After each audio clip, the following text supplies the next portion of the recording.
एकीकडे गॅस सिलेंडरचे भाव वाढतात तर दुसरीकडे मुंबईची दुसरी लाईफलाईन समजली जाणाऱ्या बेस्टच्या पास दरात सुद्धा वाढ करण्यात आली आहे। बेस्टनं आपला तोटा भरून काढण्यासाठी दैनंदिन आणि मासिक पास दरामध्ये बदल केलेत। पासचे दर तब्बल 150 रुपयांनी वाढवण्यात आले आणि याची झळ प्रवाशांना बसतीये। बेस्टनं किमान तिकीट दर 5 रुपये केल्यानंतर प्रवासी वाढतील अशी बेस्टची अपेक्षा होती, मात्र प्रवासी संख्या वाढली नाही। तसंच कोरोना काळामध्ये बेस्टला प्रचंड नुकसान सहन करावं लागलं, त्यामुळेच अखेर बेस्टनं पासच्या दरामध्ये वाढ करण्याचा निर्णय घेतलाय।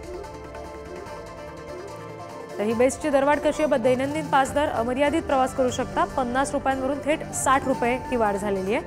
अमर्यादित मासिक पास आता 750 रुपयांवरून थेट 900 रुपयांवर गेलाय। सुधारित बस पास योजनेमध्ये बदल झालाय। 42 ऐवजी आता 18 प्रकारचे सवलतीचे पास दिले जातील। गणवेशधारी विद्यार्थ्यांसाठी पूर्वीप्रमाणे मोफत पास असेल। प्रतिनिधी चेतन सावंत यांच्याकडून या संदर्भातले अपडेट्स आपण घेणार आहोत। चेतन, नेमकं काय बदल करण्यात आलेला आहे आणि जे दैनंदिन प्रवास करणारे सगळे प्रवासी आहेत बेस्टचे, त्यांच्यासाठी काय महत्त्वाच्या सूचना असतील या दरम्यान?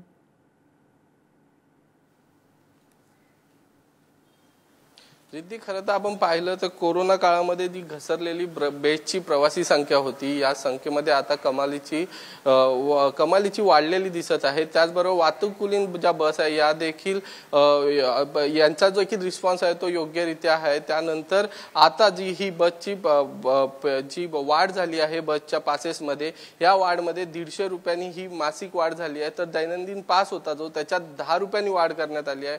खरं तर प्रवाशांच्या खिशाला ही खात्री असेल, सर्वसामान्य नागरिकांचा जो प्रवास असतो, जो दैनंदिन जीवन असतो, हा पूर्ण हिशोबाने चालतो।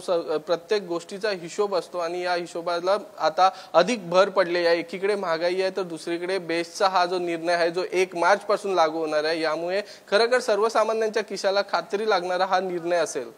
रिद्धी जी, निश्चित। धन्यवाद चेतन दिलेल्या सगळ्या माहितीसाठी।